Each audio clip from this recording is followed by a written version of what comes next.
Avec Benoît Poelvoorde à l'affiche de Venise n'est pas en Italie d'Ivan Calberac, mercredi prochain au cinéma. Poelvoorde en père de famille, fantasque, extravagant, un rôle vraiment pour vous. On se dit, mais qui d'autre que Poelvoorde aurait pu jouer cela? Ah, c'est gentil de me dire ça. En revanche, je pense que c'est le côté de... Vous dites pas ça, vous, quand vous lisez un script parfois? Si ce rôle est pour moi... Oui, c'est pour moi ou c'est pas pour moi, ouais. Ah, moi-même, je me le dis. Ouais. Ah oui, en tout cas, moi, je me le suis dit pour le côté...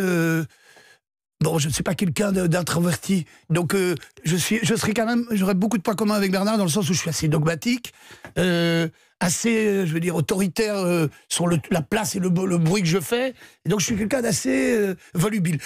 Après, le caractère réel du personnage, non, j'ai pas la force de Bernard Chamallow. Et puis, avec Valérie Bonneton, vous faites un sacré beau couple de comédie. Oui, ça c'est vrai, parce que j'avais déjà tourné avec Valérie. Hein. On avait fait chez Yvan Attal. Chez Yvan Attal, ouais. Et on avait énormément ri sur un sujet qui n'était quand même pas très drôle. Et je savais qu'on allait bien s'entendre. C'était quand même une des conditions. Je dis, qui va jouer avec moi? Parce que si je m'étais cogné une actrice qu'il faut recoiffer toutes les 5 minutes dans la voiture, ça aurait été un peu pénible. Dans une caravane en pleine canicule, ça peut vite devenir difficile. Et je savais qu'il fallait quelqu'un où on sente l'amour qu'on a l'un pour l'autre. Parce qu'on a vraiment beaucoup d'affection l'un pour l'autre. Et je trouve que ça se sent à l'image, en fait. Vous pouvez très bien tourner avec une actrice ou un acteur. C'est pas nécessaire. C'est un métier, vous n'êtes pas obligé de vous entendre avec tout le monde. Mais quand ça marche, ça se sent vraiment à l'image.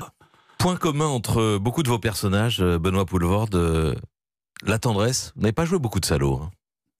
Non, pourtant j'aimerais bien jouer un salaud sans circonstances atténuantes. Je précise bien les circonstances atténuantes. Parfois, on m'a donné des rôles de salaud, mais le public arrivait encore à me trouver des circonstances atténuantes. Ah oui? Alors j'aimerais bien jouer parfois, mais c'est difficile. Mais c'est vrai que la tendresse... Ouais, j'ai tendance à ne pas juger mes personnages. Enfin, c'est même pas, j'ai pas tendance, je ne juge pas mes personnages. Et je trouve qu'il y a de la tendresse dans tout, même chez les pires connards.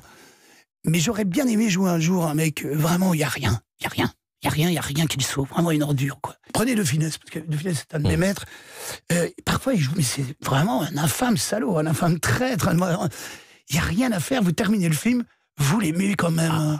Et il y a peut-être un truc chez moi, toute proportion gardée, où parfois on m'a donné des rôles où on se dit, normalement, là, c'est vraiment une ordure, et les gens me trouvent encore attachant, ou même parfois, je suis censé faire rire, et les gens ne rient pas en disant que c'est très triste. Ça m'est arrivé dans une comédie, où les gens disent, ils s'attendaient à un éclat de rire effrayant, et en fait, les gens ne riaient pas, ils étaient plus attendris par le personnage que le rire qui était censé se dégager de la séquence. Vous pensez à quoi? Cowboy, par exemple. Ah oui. Cowboy, un film de Benoît Mariage, c'est un film sur la dépression, et en fait, il y a plein de séquences qui sont censées faire énormément rire, et on ne rit pas, en fait. On a mal au cœur pour lui, on est triste pour lui. Donc peut-être que j'ai une tendresse, aller peut-être trop vers la tendresse. Et un salaud avec circonstances atténuantes Un salaud avec circonstances atténuantes. Vous dites que vous en avez joué? Oui, souvent, j'ai fait... prenez Les Convoyeurs attendent, encore Benoît Mariage. Bon, il maltraite quand même sa fille, son fils, mais en même temps, sa condition sociale fait qu'on va dire... ouais, mais regarde où il n'est pas méchant, il a mal son enfant. Le salaud avec des circonstances atténuantes, c'est quand même toujours un petit peu nous, hein, c'est quand même l'homme de la rue. Le salaud, tu te dis, on est toujours le salaud d'un autre. Hein, et on a toujours un comportement, parfois, on se dit, un peu juste. C'est comme les petits chefs. On m'a donné, je ne sais pas combien de fois j'ai joué les petits chefs, quoi.